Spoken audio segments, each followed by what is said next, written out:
যেভাবে লেখা আছে আমি সেভাবেই পড়ছি। প্রিয় রাসেল ভাই, আসসালামু আলাইকুম। আমি হুমায়রা বলছি, মিরপুর, ঢাকা থেকে। কিছুদিন আগে প্রচারিত উল্টোকরণের ঘটনা সবাই অনেক পছন্দ করেছেন। সবার কমেন্ট পড়ে তাই মনে হলো। আমারও ভালো লেগেছে ঘটনাটা।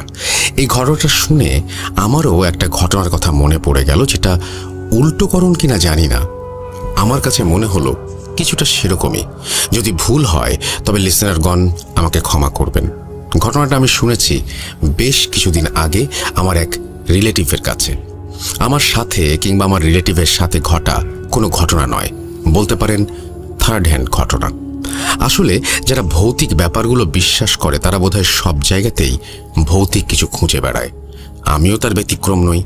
তাই যেখানেই যাই, সুযোগ পেলেই এইরকম ঘটনা শোনার চেষ্টা করি। ঘটনা ঘটেছে যে পরিবারের সাথে, তারা মুসলিম কিন্তু বাঙালি নয়, থাকেন অস্ট্রেলিয়ার সিডনিতে এবং তারা লেবানিজ বংশোদ্ভূত। আপনি হয়তো জানেন অস্ট্রেলিয়ায় প্রচুর লেবানিজ বসবাস করে। সেরকমই একটা ফ্যামিলি যার সাথে ঘটনাটি ঘটেছে। কথা না বাড়িয়ে চলে যাচ্ছি মূল ঘটনায়। আমার রিলেটিভ যেভাবে বলেছে আমি সেভাবেই শেয়ার করছি।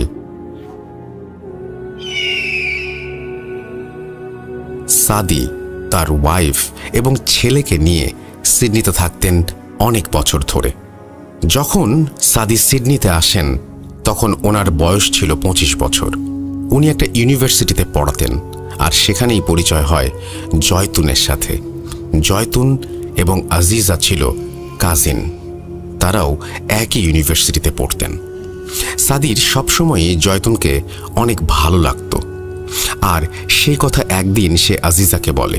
আজিজাকে রিকোয়েস্ট করে যেন জয়তুনকে এই ভালোবাসার কথাটা সে জানিয়ে দেয়। কিছুদিন পার হয়ে গেল, কিন্তু জয়তুনের কাছ থেকে হাঁ বা না সূচক কোনো উত্তর না আসায় সাহস করে উনি নিজেই জয়তুনকে মনের কথা বলে দিলেন। জয়তুন কোনো প্রকার ভনিতা ছাড়াই হ্যাঁ সূচক জবাব দিল। এরপর কিছুদিন পার হয়ে যায়। একদিন কথা প্রসঙ্গে জয়তুনকে সাদি জিজ্ঞেস করল, তুমি এত সহজে রাজি হয়ে যাবে আমি বুঝতে পারিনি।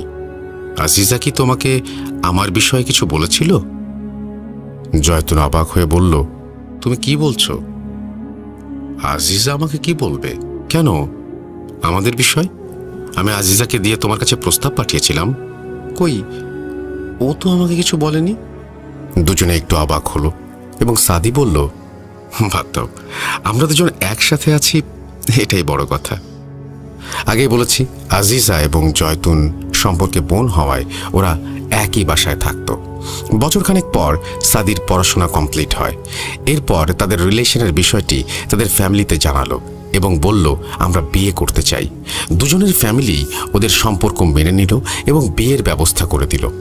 এর বছরখানেক পার হতেই তাদের একটা ছেলে হলো। সাদি একটি প্রাইভেট প্রতিষ্ঠানে চাকরি করত এবং শুক্রবারে সিডনির একটা মসজিদে ইমামতি করত। অস্ট্রেলিয়ার সিডনিতে অনেক জায়গায় মসজিদগুলোতে লেবানিজ বা বাঙালি প্রভাব আছে। উনি যেহেতু ভালো কোরআন তেলাওয়াত করেন এবং ধর্ম সম্পর্কে ভালো ধারণা ছিল, তাই ওনাকে সবাই শুক্রবার জুম্মার নামাজ পড়ানোর অনুরোধ করেছিল এবং সেই থেকে উনি কন্টিনিউ করে আসছিলেন।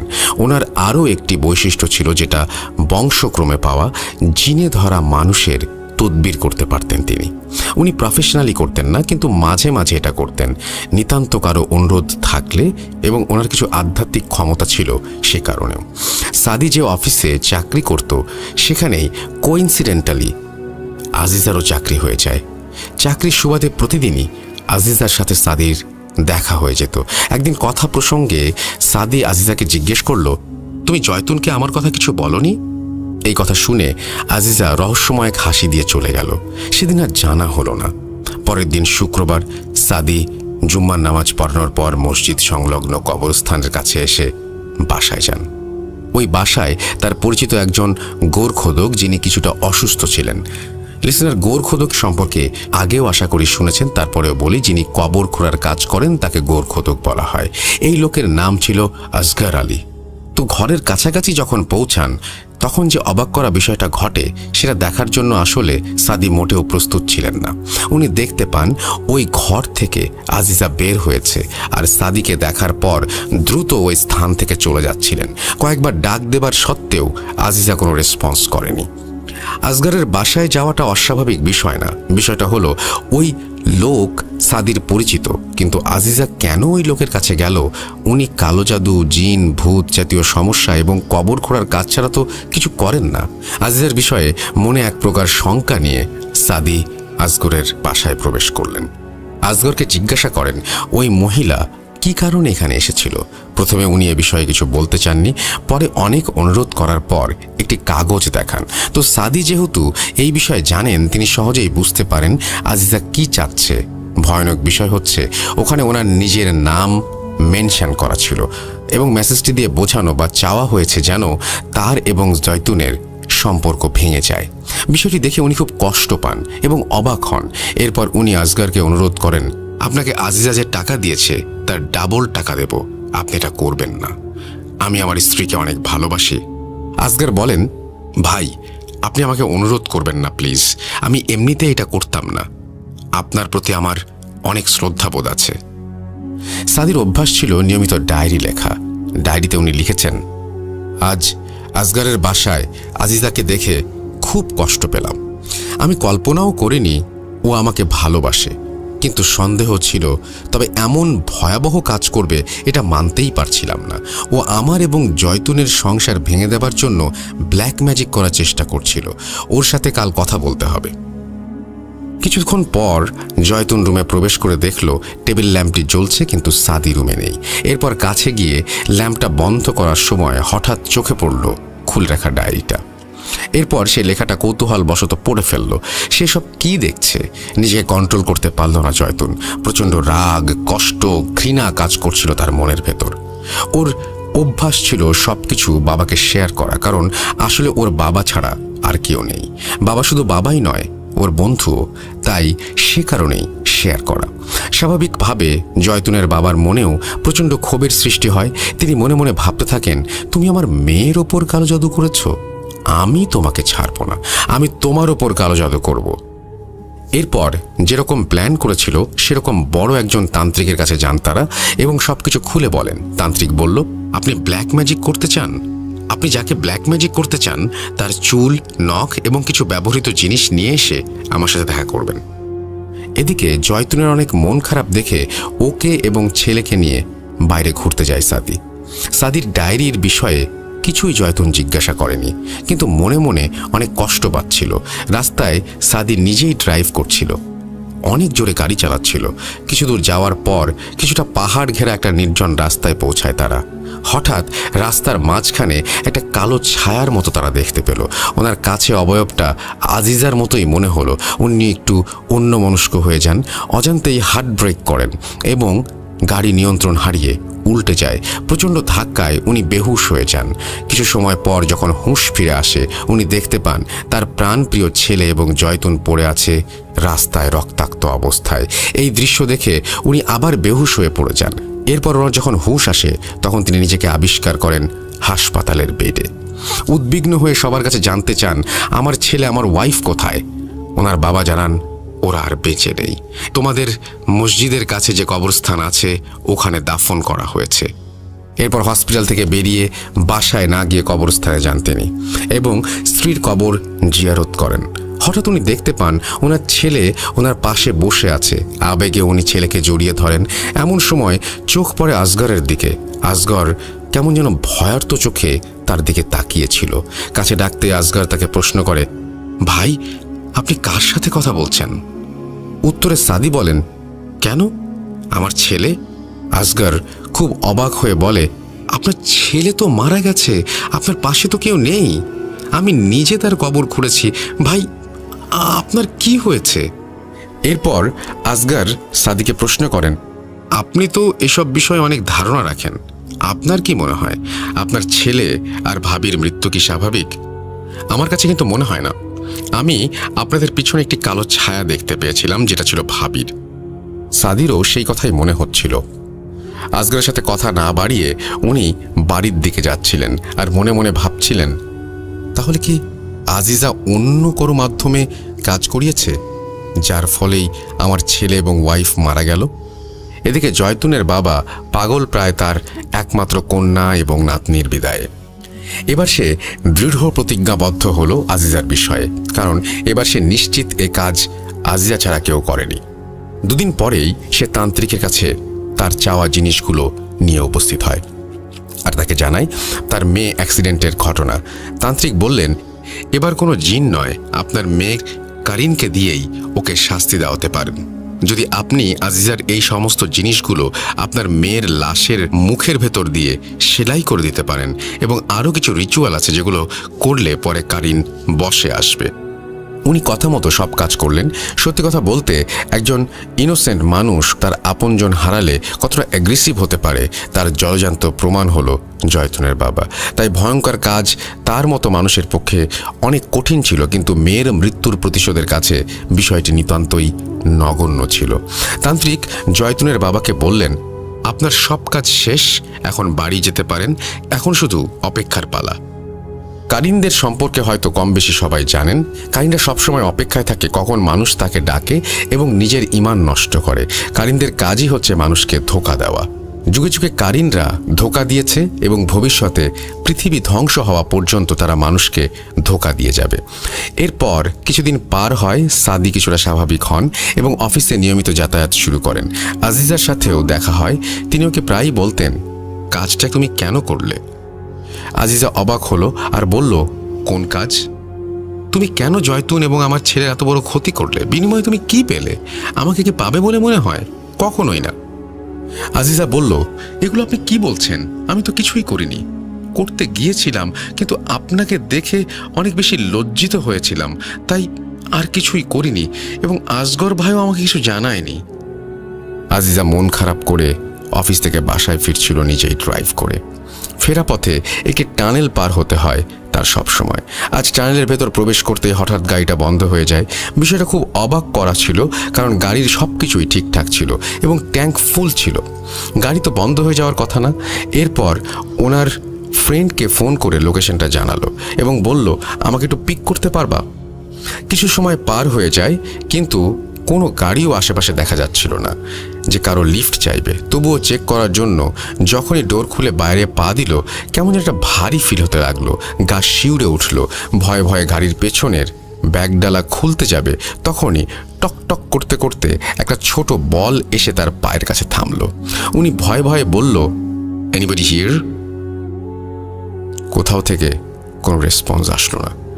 এবার বলটার দিকে তাকালো এবং বোঝার চেষ্টা করলো বলটা কেমন যেন পরিচিত লাগছে। মনে পড়ল, এটা তো জয়তুনের ছেলের বল। এটা এখানে কিভাবে আসলো? তৎক্ষণাৎ তার পায়ের আওয়াজ পেতেই মুখ তুলে তাকাতেই দেখতে পেল জয়তুনের ছেলেকে। তার সেই সুন্দর মুখটা থ্যাতলানো অবস্থায় গুটি গুটি পায়ে এগিয়ে আসছে তার দিকে। ওহ, কি ভয়ঙ্কর দৃশ্য! কোনো কিছু না ভেবে এক দৌড়ে গাড়িতে এসে দরজা লাগিয়ে দিল এবং ভয়ে কাঁপতে লাগলো এবং বলতে লাগলো, এটা আমি কি দেখলাম? হে আল্লাহ, আমাকে ক্ষমা করো। যা দোয়া জানে সব পড়তে শুরু করলো এবং দোয়া পড়তে পড়তে অজ্ঞান হয়ে পড়ল। এরপর ওনার বন্ধু এসে ওনাকে সেখান থেকে উদ্ধার করে সেন্সলেস অবস্থায়। আসলে এরকম সিচুয়েশনে না পড়লে ব্যাপারটা কতটা ভয়ঙ্কর সেটা বোঝা মুশকিল। ওই দিন থেকে এরকম ইনসিডেন্টস তার সাথে সবসময় ঘটতেই লাগলো, যা তাকে আস্তে আস্তে মানসিকভাবে বিপর্যস্ত করে ফেলল। সবসময় তার আশেপাশে জয়তুন বা তার ছেলেকে দেখতে পেত। সে সবসময় শুধু একা একা চিৎকার করে বলতো, জয়তুন, আমি তোর কোনো ক্ষতি করিনি, আমাকে ছেড়ে দে। আস্তে আস্তে আজিজা তার মানসিক ভারসাম্য হারিয়ে ফেলে এবং জয়তুনের বাবাকে বা আশেপাশে যেই আসতো তাকে আঘাত করত, এমনকি মাঝে মাঝে কামড়ে দিত। অফিস যাওয়া বন্ধ করে দিয়েছে অনেক দিন আগেই। একসময় তার চাকরি চলে যায়। সাদি কিছুই জানে না কি হয়েছে আজিজার। সে ফোন করে তার শ্বশুরকে আজিজার খবর জানায়। শত হলেও তার স্ত্রীর কাজিন এবং কলিগ। জয়তুনের বাবা জানায় তার করুণ অবস্থার কথা। শুনে সাদি আজিজাকে দেখতে যায়। এ কি হয়েছে, এ কোন আজিজা, এত ভয়ানক লাগছে কেন? তাকে দেখে যে কেউ আঁতকে উঠবে। সাদির যেহেতু এই সব বিষয়ে পূর্ব ধারণা আছে, তাই সে সহজেই বুঝে যায় কি সমস্যা। এটা যে কোনো শারীরিক অসুস্থতা নয় সেটা তার কাছে স্পষ্ট। তার উপর কালো জাদু করা হয়েছে। ওই দিন সে বাসায় ফিরে আসে, আর পরের দিন সে আসগরকে নিয়ে ওর কাছে যায়। সাদি দোয়া পড়ে জিন হাজির করে। জিন জানায় কি হয়েছে বিষয়টা। তার উপর কারিন চালান করা হয়েছে। কারিন কে চালান করেছে এটা জিন স্পষ্টভাবে না বলেই চলে যায়। তবে যাওয়ার সময় বলে যায় যে করেছে সে তোমাদের এই ঘরেই আছে। সবকিছুই দেখছিলেন জয়তুনের বাবা। তার মনে খুব অপরাধ বোধ হতে থাকে, কিন্তু কিছুই বলেন না। এদিকে সাদি কনফিউজড হয়ে যায় এবং আসগরকে প্রশ্ন করে, তুমি করেছো এই কাজ? কে তোমাকে দিয়ে করিয়েছে? আসগর পুরো অবাক হয়ে যায় এবং বলে, এগুলো আপনি আমাকে কি বলছেন?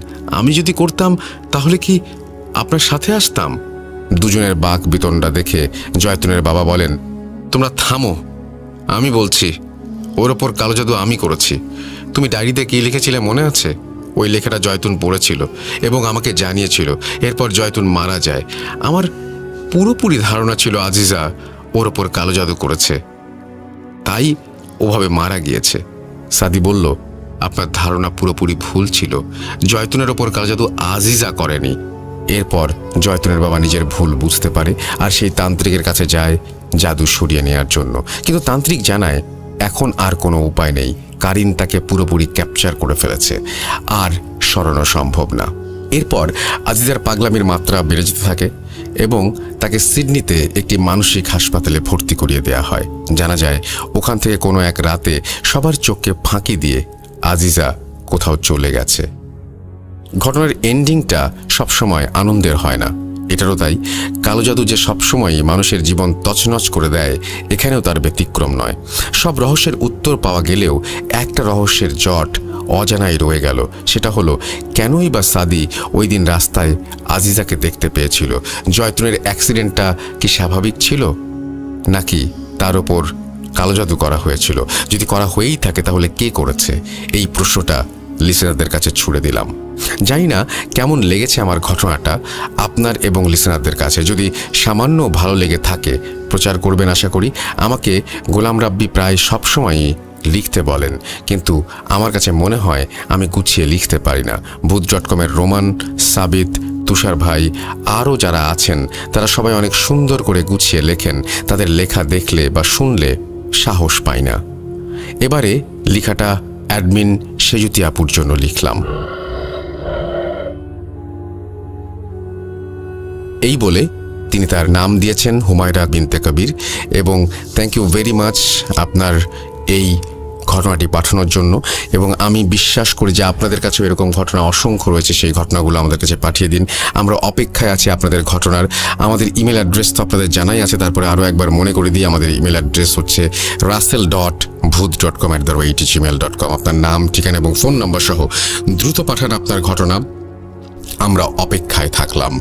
আমরা আশা করছি যে আমাদের ফেসবুক পেজটা আপনারা ভিজিট করবেন। এবং এই যে ঘটনাটা, এই ঘটনাটাতে আমারও কিছু প্রশ্ন রয়েছে। সব ঘটনা শোনার পরেই কিছু কিছু প্রশ্ন থেকেই যায়, এবং এই ঘটনাটার আমার ধারণা যে এখনও শেষ হয়নি। এই ঘটনাটার বাকি অংশ আছে, আমি বলবো যদি আপনারা জোগাড় করতে পারেন বা সেটা জানতে পারেন তাহলে ঘটনাটা কমপ্লিট হবে।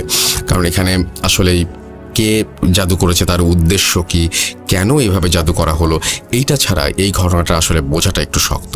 তো আমার কাছে মনে হয় যে এটা যদি আপনারা জানেন তাহলে নেক্সট যে এপিসোড, সেই এপিসোডে আপনারা এটা শেয়ার করতে পারেন। কারণ এখানে সবচেয়ে বড় প্রশ্ন যে সব কিছুই কিন্তু কোনো কিছুর কোনো সমাধান হয়নি। কেউ একজন আক্রান্ত হয়েছে, সে মারা গেছে, আর একজন অ্যাসাইলামে চলে গেছে মেন্টাল পেশেন্ট হিসেবে। তো সব কিছুই একটু এলোমেলো, কিন্তু এই ঘটনাগুলো কে ঘটলো, কেন ঘটলো, এই জিনিসগুলো নিশ্চয়ই এই ঘটনার মধ্যে জানালে এটা চলমান ঘটনা, সেই ব্যাপারটা একটু আমাদের একটু কাইন্ডলি ক্লিয়ার করবেন। আমি চলে যাব আমাদের পরবর্তী ঘটনায়।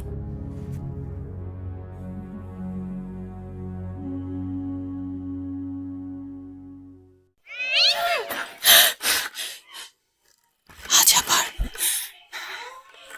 শুনতে পাচ্ছেন শব্দটা? ভয়ের আরেক নাম ভূত.com with Russell. যেভাবে লেখা আছে আমি সেভাবেই পড়ছি। আসসালামু আলাইকুম রাসেল ভাই ও ডিয়ার লিসেনার্স, আমি মোহাম্মদ সাবিত আলম, লিখছি ময়মনসিংহ বিভাগ থেকে। আমি বর্তমানে ভূত.com-এর একজন মডারেটর হিসেবে কাজ করছি। আজ আমি নতুন একটি ঘটনা নিয়ে আবারও আপনাদের মাঝে ফিরে এসেছি। ঘটনাটি আমি যার কাছ থেকে শুনেছি তিনি আমার কোচিংয়ের একজন কলিগ ছিলেন। বলে রাখা ভালো যে 2017 সাল থেকে ময়মনসিংহের কোনো এক কোচিং সেন্টারে আমি পার্ট টাইম টিচার হিসেবে জয়েন করি। সেখানেই ওনার সাথে আমার পরিচয় হয়। ওনার নাম প্রকাশে আপত্তি থাকায় আমি ওনার নাম রাশেদ হিসেবে ব্যবহার করছি। 2019-এর পর কোনো এক কারণে কোচিং ছেড়ে দিই আমি। রাশেদ ভাইও কিছুদিন পর কোচিং ছেড়ে ঢাকায় চলে যান, কিন্তু ওনার সাথে আমার যোগাযোগ ছিল।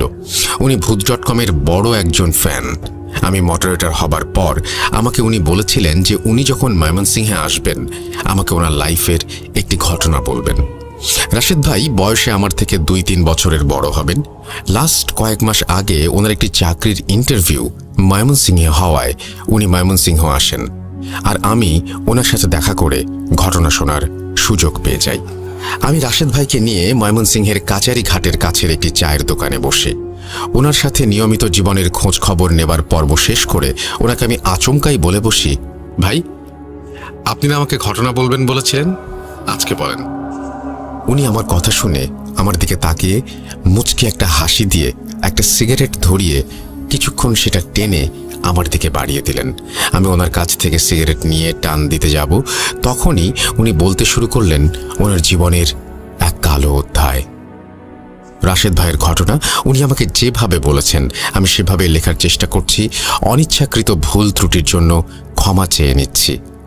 বলছেন রাশেদ ভাই। না না না, আমি এই কাজ করব না। আমি যার তার কাজ করি না। আমি সেই জায়গাতেই যাই যেই জায়গায় আমাকে প্রয়োজন। তোর পরিবার বা তোর বোনের সুস্থতার উসিলা হবার নির্দেশ যদি আমি পাই তবেই আমি যাব কাজ করতে। আমার কাছে কেউ আসে না, আমি নিজে সেখানে যাই যেখানে উসিলা হিসেবে আমাকে প্রয়োজন হয়। বলছিলেন হুজুর। হুজুরের মুখ থেকে এসব কথা শুনে আমি আর আমার বন্ধু মাহিন হতাশ হয়ে সেখান থেকে চলে আসছিলাম। মাহিন আমার কাঁধে হাত দিয়ে বলল, বন্ধু, সব ঠিক হয়ে যাবে, অন্য কোনো হুজুরের কাছে যাই চল। আমার তখন কোনো হিতাহিত জ্ঞান ছিল না। যে যাই সাজেস্ট করছিল তাই করছিলাম, কোনো সুযোগ ছাড়তে চাচ্ছিলাম না। কে জানে, পেয়েও তো যেতে পারি কোনো সমাধান। মাহিনের সাথে মসজিদের পর মসজিদ ঘুরছি, হুজুরদের সমস্যা বলছি, কিন্তু সমস্যা শুনে সবাই ইয়া আল্লাহ বলে মাফ চাইতেন আমাদের কাছে, আর বলতেন সমস্যার কারণই আপনারা জানেন না, মাফ করবেন, এই কাজে আমি নেই। আমি আশার কোনো আলো দেখতে পাচ্ছিলাম না, কোনো ধরনের সমাধান মাথায় আসছে না, কি করব তাও জানি না আমি। মাহিনকে নিয়ে রিকশা ডেকে বাসায় চলে আসি আমি। মাহিন আমাদের প্রতিবেশী ও আমার স্কুলের বন্ধু। আমাদের বাসায় যাতায়াত ছিল ওর প্রচুর পরিমাণে, তাই আমাদের সমস্যা ওর সবই জানা ছিল, আর তাই সে আমার সাথে থাকতো কোনো একটা সমাধান খুঁজে বের করবার জন্য। আমি আর মাহিন আমাদের বাসার গেটের সামনে আসতেই দেখি এক হুজুর আমাদের বাসার গেটের সামনে দাঁড়িয়ে আছেন। আমি তাকে পেছন থেকে দেখছিলাম, তাই চিনতে পারছিলাম না যে আসলে কে। আমার মন তখন মোটেও ভালো ছিল না। আমার পরিবারের সাথে যা যা হচ্ছে সেগুলোর জন্য মনে অনেক রাগও ছিল, তাই ভাবছিলাম যে কোনো শয়তান হুজুর হয়তো এসে দেখছে আমার পরিবারের অবস্থা আর মনে মনে হাসছে। আমি দৌড়ে গিয়ে পেছন থেকে হুজুরের ঘাড়ে হাত দিয়ে ধরতেই উনি আমার দিকে ফিরে তাকান। ওনাকে দেখে আমি ভূত দেখার মতো অবাক হয়ে যাই। আরে, এ তো সেই হুজুর যে বলেছিল যে সবার সাথে কাজ করে না, আমাদের হেল্প সে করবে না বলেছিল। তাহলে এখানে কি করছে? বাসার ঠিকানাই বা কিভাবে জানলো?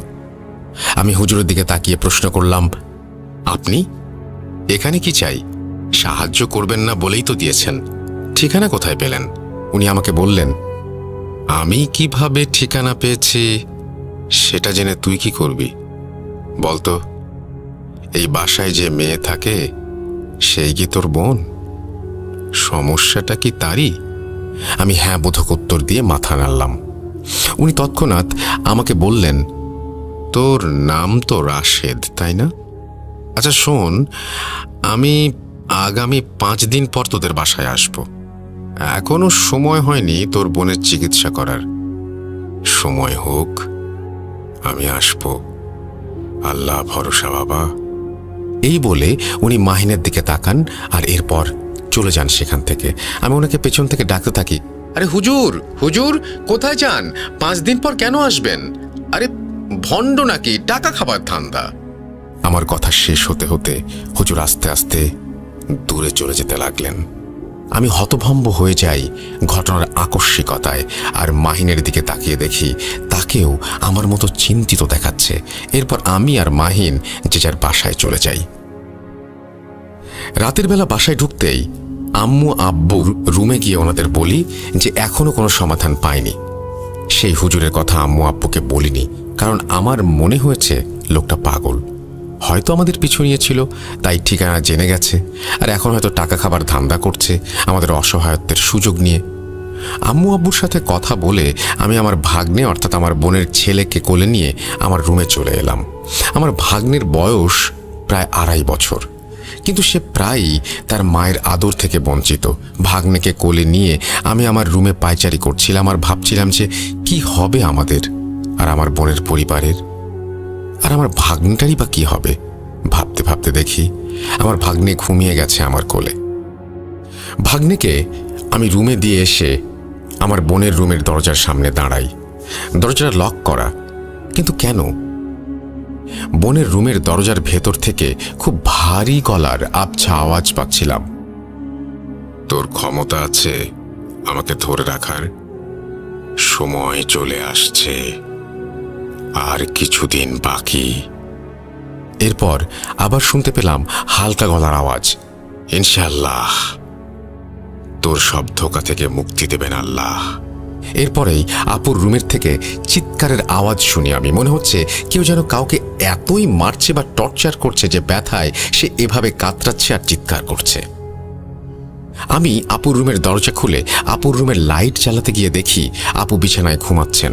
যদিও এই সমস্যা নতুন নয়, তারপরও আবারও অবাক হয়ে আমি ভাবতে থাকি, শব্দগুলো তাহলে কে করলো এতক্ষণ? আপু তো ঘুমাচ্ছে। ভাবতে ভাবতে আমি আপুর পাশে গিয়ে বসি। ওনার মাথায় হাত বুলিয়ে দিচ্ছিলাম, আর ওনার পাশেই বিছানায় হেলান দিয়ে ঘুমিয়ে গিয়েছিলাম প্রায়। তখনই হঠাৎ আমার দম আটকে গেল, আর কেউ আমার বাম কানের কাছে ফিসফিস করে বলতে লাগলো, 5 দিন, 5 দিন ওকে আসতে বারণ কর, না হলে তোর বোনের মতো অবস্থা করব। এরপরেই আমার ডান কানে শুনতে পেলাম, ভয় পেও না। এরপর আমার দম ফিরে আসছিল, আর যে আমার ডান কানে কথা বলছিল মনে হচ্ছিল তার শ্বাসকেও রোধ করে রেখেছে। সে খুব স্ট্রাগল করতে করতে বলছিল, আল্লাহ, আল্লাহর ওপর ভরসা রাখো, কিচ্ছু হবে না। এরপর আমি আমার গলায় একটি হাতের তীব্র চাপ অনুভব করতে পারি, আর চোখ খুলে দেখি আপু ঘুমিয়ে, কিন্তু ওনার হাত আমার গলায়। উনি ঘুমন্ত অবস্থাতেই আমার গলা টিপে ধরেছেন। ঠোঁট দিয়ে আওয়াজ বের হচ্ছিল, মরণ আসলে মানুষ কি করে দেখবি, এইভাবে চিৎকার দেয় যখন তার শরীরের রূহ শরীর ছেড়ে দেয়।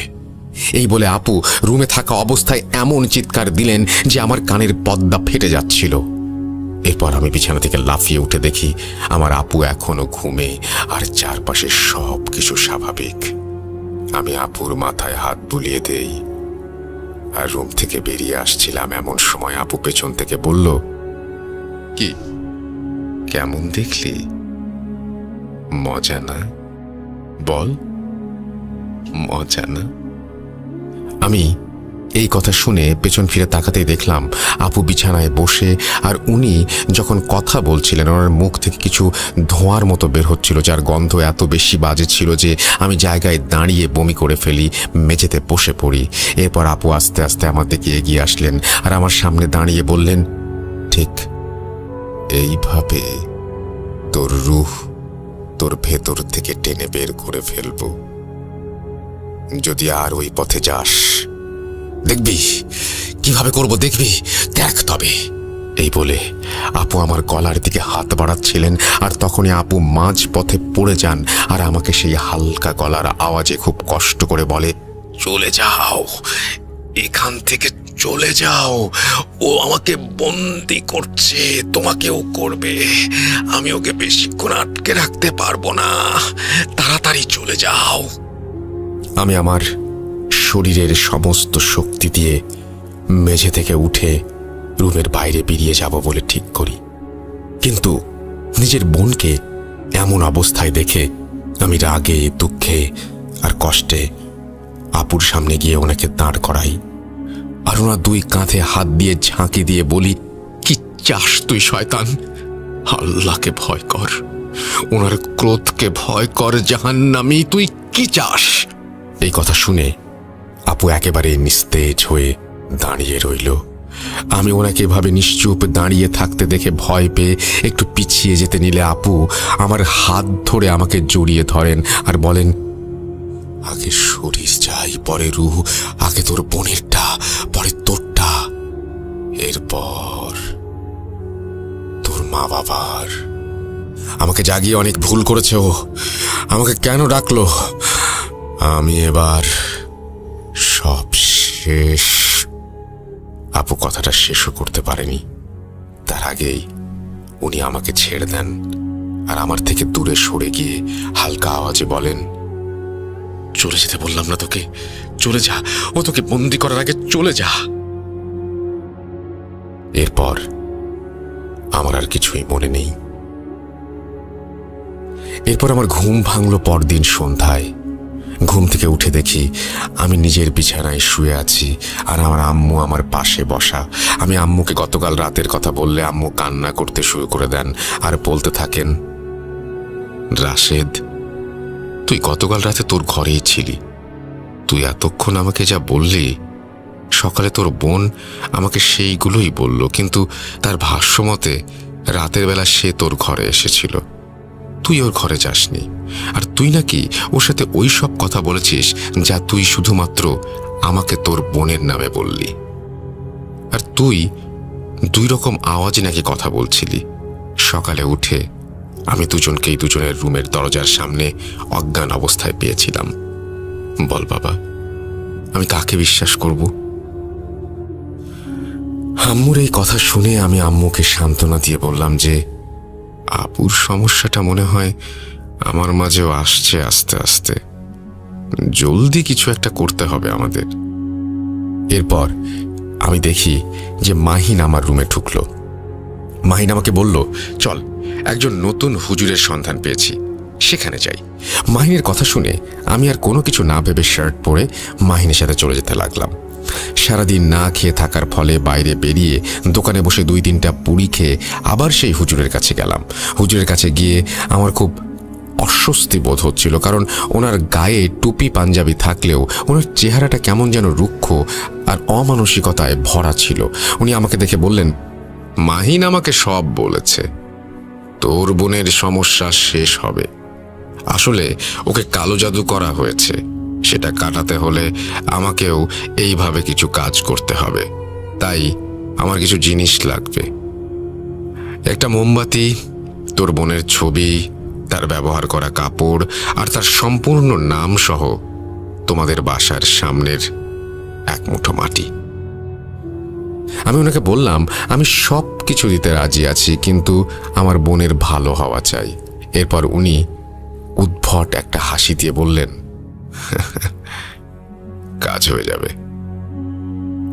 আমি ওনাকে আগামীকাল সবকিছু দেব বলে আমার বাসার দিকে রওনা দেই।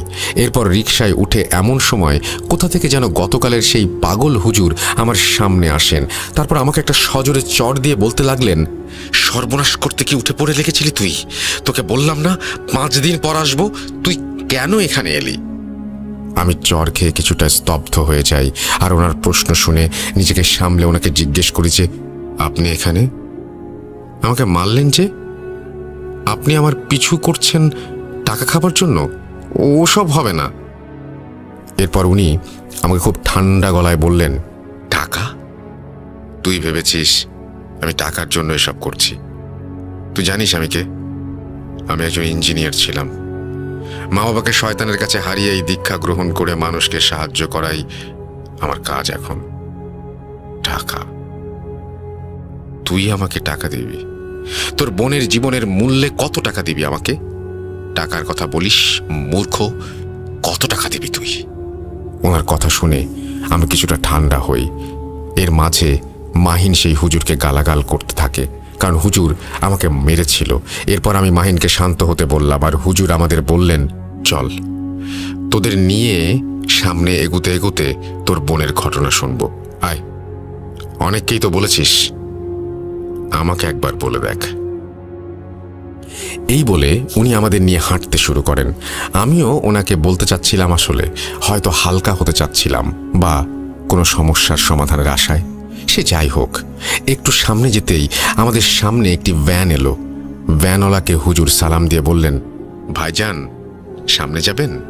ভ্যানওয়ালা সালামের উত্তর দিয়ে আমাদের উঠে বসার ইশারা করলো। ভ্যানে উঠে হুজুর আমাকে বললেন, এবার বল কি হয়েছে তোর বোনের? আমিও হুজুরকে বলতে লাগলাম, আমার বোনের নাম রিমা, আমার থেকে 3 বছরের বড়। আমি যখন ইন্টারমিডিয়েটে, তখন ওর বিয়ের জন্য পাত্র দেখা হচ্ছিল। আমার বোন খুব লক্ষ্মী আর ঘরোয়া টাইপের একজন মেয়ে, দেখতেও বেশ সুন্দর, কিন্তু কিছুতেই কোনো সম্বন্ধ বিয়ে অবধি গড়াচ্ছিল না। এভাবে 10 থেকে 12টা পাত্র দেখা শেষে আমার মা সিদ্ধান্ত নেন যে মসজিদের ইমামের কাছে আপুকে নিয়ে যাবেন দোয়া নিতে। ইমাম সাহেবের কাছে গেলে উনি আমাদের জানান যে আপুর ওপর বিয়ে বাধা জাদু করা থাকতে পারে বলে উনি সন্দেহ করছেন। উনি আমাদের কোরআন খতম দিতে বলেন এবং মাদ্রাসায় একবেলা খাওয়ানোর কথা বলেন, আর 3টা মুরগি সদগা দিতে বলেন। হুজুরের কথা মতো কাজ করার প্রায় 20 দিনের মাথায় নতুন পাত্র এলো, দেখা হলো। এবার কোনো সমস্যা ছাড়াই বিয়ের কথা পাকাপাকি হয়ে গেল। এরপর আপুর বিয়ে হলো। বিয়ের পর আপুর দিনকাল ভালোই যাচ্ছিল, কিন্তু আমার দুলাভাইয়ের মতে আপু মাঝে মাঝেই আজব সব আচরণ করতেন। কখনো মাঝরাতে দুলাভাই ঘুম থেকে উঠে দেখতেন আপু ওনার দিকে শয়তানি দৃষ্টিতে তাকিয়ে আছেন, আর অন্ধকারে আপুর চোখ বিড়ালের মতো জলজল করছে। আর সে আমার দুলাভাইকে মাঝে মাঝে দিন গোনার মতো বলতো। আপুর কথাগুলো ছিল কিছুটা এমন, আর মাত্র 85 দিন, আমাকে আহ্বান করা হচ্ছে, আমি আসছি, মাত্র 85 দিন। এই বলে নাকি আপু অজ্ঞান হয়ে যেত অথবা পাশ ফিরে শুয়ে ঘুমিয়ে যেত। আমার দুলাভাই ব্যাপারটাকে বেশি একটা আমলে নিতেন না, মডার্ন যুগের ছেলে, তাই পাত্তা দিতেন না এসবে। ভাবতেন যে আপু হয়তো ঘুমের ঘোরে স্বপ্ন দেখছে আর এসব কথা বলছে।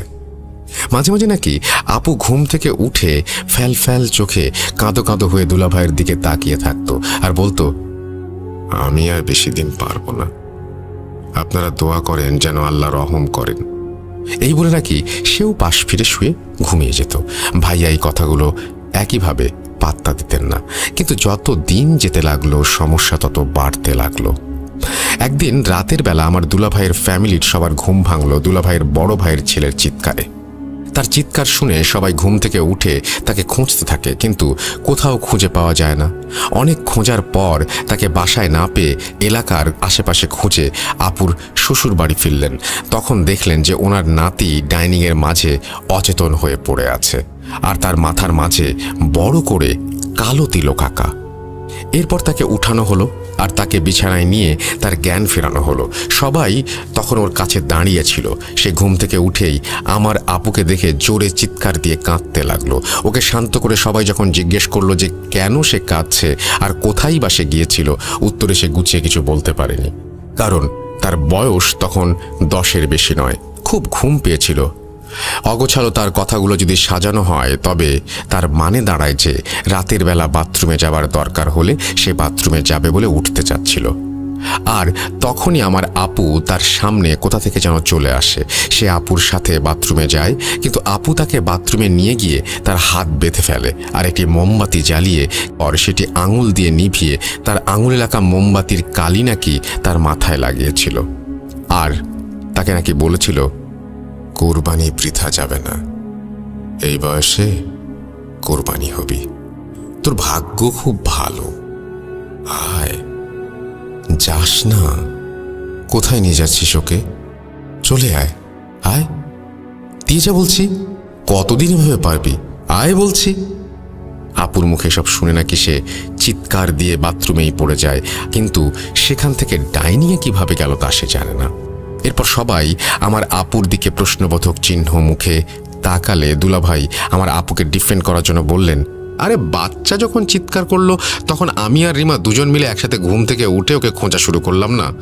তোমরাও তো দেখেছ, বাচ্চা হয়তো কোনো স্বপ্ন দেখেছে। দুলাভাইয়ের এই কথা শুনে কেউ কোনো প্রত্যুত্তর দিতে পারেনি। এরপর এক শুক্রবারে আমার দুলাভাই বাসায় ছিলেন। উনি মাগরিবের ওয়াক্তে মাগরিবের নামাজ পড়তে দাঁড়িয়ে গেলেন রুমে, আর বিছানায় আমার আপু ঘুমাচ্ছিলেন। ভাইয়া নামাজ পড়া শুরু করতেই নাকি আপুর ঘুম ভেঙে যায় এবং সে ভাইয়াকে ধাক্কা দিয়ে জায়নামাজ থেকে ফেলে দেয়। এরপর ভাইয়া নিজেকে সামলে নেন আর মেঝে থেকে উঠে আপুকে সজোরে চর মারতে গিয়ে দেখেন আপু সেখানে নেই, বরং আপু বিছানাতেই ঘুমাচ্ছেন। এই দেখে ভাইয়ার মনে কিছুটা সন্দেহ হয় আর উনি আবার নামাজ পড়তে বসেন, কিন্তু আশ্চর্যজনকভাবে কোনোভাবেই উনি সূরা ফাতিহা মনে করতে পারছিলেন না। কোনো সূরাই যেন ওনার মাথায় আসছিল না, কিন্তু কিছুক্ষণের মাঝেই উনি নিজেকে হালকা আর স্বাভাবিক ফিল করেন আর সূরাও মনে পড়ে যায়। ভাইয়া কোনো রকমে ফরজ নামাজ শেষ করে রুম থেকে বেরিয়ে চলে যান এবং আপুর শ্বশুর বাড়িকে বিষয়টা জানান। ওনারা ওনাদের এলাকার মসজিদের হুজুরের সাথে যোগাযোগ করলে হুজুর জানান যে নতুন বিয়ে শাদী হলে মাঝে মাঝে খারাপ নজর পড়ে মানুষের ওপর। উনি এরপর দুলাভাইদের বাসায় গিয়ে বাসা বন্ধ করে দিয়ে এসে আপুকে পানি পড়া তেল পড়া দিয়ে চলে যান। পরের দিন রাতে হুজুর আবার দুলাভাইয়ের বাসায় আসেন আর আম্মুকে বলেন, আপনার ছেলের বউয়ের ওপর একটা কালো ছায়া আছে, কিন্তু কি সেটা কেন আপনার ছেলের বউয়ের ওপর বুঝতে পারছি না। আসলে আমি কবিরাজ নই তো, তাই এসব বিষয়ে খুব বেশি জ্ঞান নেই আমার। তবে আমি কিছু কাজ করে দিচ্ছি, দেখেন যদি সমাধান হয় তবে আল্লাহর মেহেরবানি। এই বলে উনি আপুর ব্যবহারের সমস্ত কাপড় নিয়ে আসতে বলেন এবং প্রত্যেকটা কাপড়ের কোণার অংশ একটু একটু করে পুড়িয়ে দেন এবং এক বালতি পানি পড়ে সেখানে কাপড়গুলো ধুইয়ে দিতে বলেন। এরপর যাবার সময় হুজুর বাড়ি বন্ধ করে দিয়ে যান। সমস্যার সমাধান হয়ে যায়। আপুর আর কোনো সমস্যা হচ্ছিল না, ভালোভাবেই দিন কাটছিল আপুর। অনেক দিন কেটে যায় মাঝখানে। আমরা এর মাঝে খবর পাই যে আমি মামা হতে যাচ্ছি, অর্থাৎ আমার আপু প্রেগন্যান্ট। এই খুশির খবর শুনে একদিন আমি ভাবলাম আপুর শ্বশুর বাড়ি ঘুরতে যাব। এই ভেবে আমি ব্যাগ গোছানো শুরু করে দিলাম। সেই সময় মাহিন আমাদের বাসায় আসে আর আমি ঘুরতে যাব শুনে সেও আমার সাথে যেতে চায়। আসলে মাহিন আমার বন্ধু কম, ভাই বেশি ছিল, তাই আমি রাজি হয়ে যাই আর মাহিনকে নিয়ে আপুর ওখানে বেড়াতে যাই। আমি আর মাহিন কয়েকদিন আপুর বাসাতেই থেকে যাই।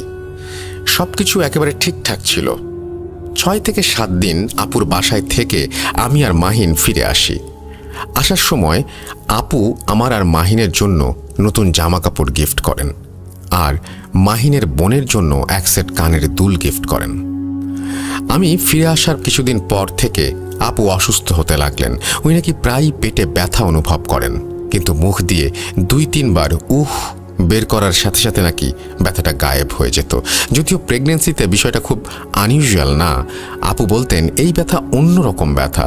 উনি ব্যথায় কাতরাতেন আর বলতেন কেউ আমার শরীরে সুই ফুটাচ্ছে। এতটুকু বলার পরেই ওনার ব্যথা হঠাৎই নাই হয়ে যেত। আস্তে আস্তে আপুর ডেলিভারির ডেট চলে আসে আর আপু আমাদের বাসায় চলে আসেন। আসলে আমার আপু আমার আম্মুর কাছে থাকতে চেয়েছিলেন ওনার ডেলিভারির সময়। আপু বাসায় আসার পরের দিন সন্ধ্যায় আমি আর আপু মিলে আপুর রুমে বসে গল্প করছিলাম। তখন মাহিন আমাদের বাসায় আসে এবং সে আমার সাথে যোগ দেয়। এরপর আমার আর মাহিনের সামনেই আপু আমার গলা টিপে ধরেন। হঠাৎ বলতে থাকেন, অনেক দিন অপেক্ষা করতে হলো, তোর কোনো দোষ নেই। আসলে খুব রেগে আছি তো, তাই তোকে মেরে সেই রাগ আমি ঠান্ডা করব। এই এই তুই আবার এসেছিস, চলে যা বলছি, চলে যা। এই বলে আপু আমার গলা টিপে ধরে। আমার চারপাশ যেন অন্ধকার হয়ে যাচ্ছিল। এরপর আমি আমার কাঁধে মাহিনের ধাক্কা অনুভব করতেই আমার চোখের আলো ফিরে আসে আর আমি নিঃশ্বাস ফিরে পাই। আমি মাহিন আর আপুর দিকে তাকিয়ে দেখি সব কিছুই স্বাভাবিক, কিন্তু আমি আমার গলায় তখনও ব্যথা অনুভব করছিলাম। মাহিন আমাকে বলে, কিরে রাশেদ, কথার মাঝে কি ভাবছিলি? আজ যাই রে, পড়া আছে, দেরি হলে আম্মু অনেক বকবে। এরপর আমাকে আর আপুকে বিদায় দিয়ে মাহিন বাসায় চলে যায়। আমি এরপর বাথরুমে গিয়ে আয়নায় দেখি আমার গলায় আঙুলের ছাপ স্পষ্ট। আমি কিছুতেই মিলাতে পারছিলাম না যে কি থেকে কি হয়ে গেল আমার সাথে। সেদিন রাতে আমি আমার রুমে রাতের বেলা একাধিক ব্যক্তির হাঁটা চলার আওয়াজ শুনতে থাকি। ঘুমের মাঝে কেউ আমার কানের কাছে এসে ভারী গলায় বলতে থাকে, কতদিন ওকে সাহায্য করবি, কতদিন ওর সাহায্য নিয়ে বাঁচবি? আর বেশি দিন নাই, শেষ হবে, সব শেষ হবে। পরক্ষণেই আমার হালকা একটা আওয়াজ শুনতে পাই, ভয় পেও না, আমি আছি। কতদিন পারবো জানি না, কিন্তু আমি আছি, আল্লাহ ভরসা। ভোর হচ্ছে, ওঠো, নামাজ পড়ো, দোয়া করো। হালকা সেই কণ্ঠটা আমি শুনতে পাই। সেই কণ্ঠে যেন খুব কষ্ট নিয়ে এই কথাগুলো বলতে থাকে। এদিকে আম্মুকেও কিছু বলতে পারছিলাম না যে আমার সাথে কি হচ্ছে, কারণ আম্মু অলরেডি আপুকে নিয়ে ব্যস্ত। আর যতই ডেলিভারির ডেট আসছিল, আম্মু যেন ততই খুশি আর নার্ভাস, দুটোই হচ্ছিলেন একসাথে। এর মাঝে দেখতে দেখতে আপুর ডেলিভারির ডেট চলে আসে আর ফুটফুটে এক পুত্র সন্তানের জন্ম দেন আমার আপু।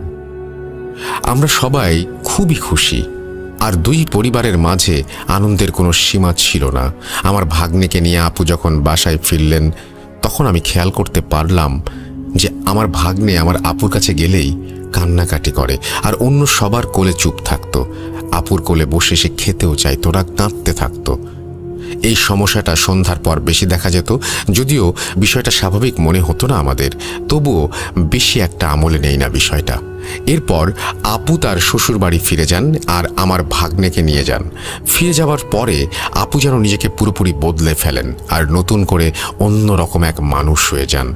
আপু সবসময় সাদা কাপড় পরতেন, রুম থেকে কখনোই বের হতেন না, খাওয়া দাওয়া করতেন না ভালো করে।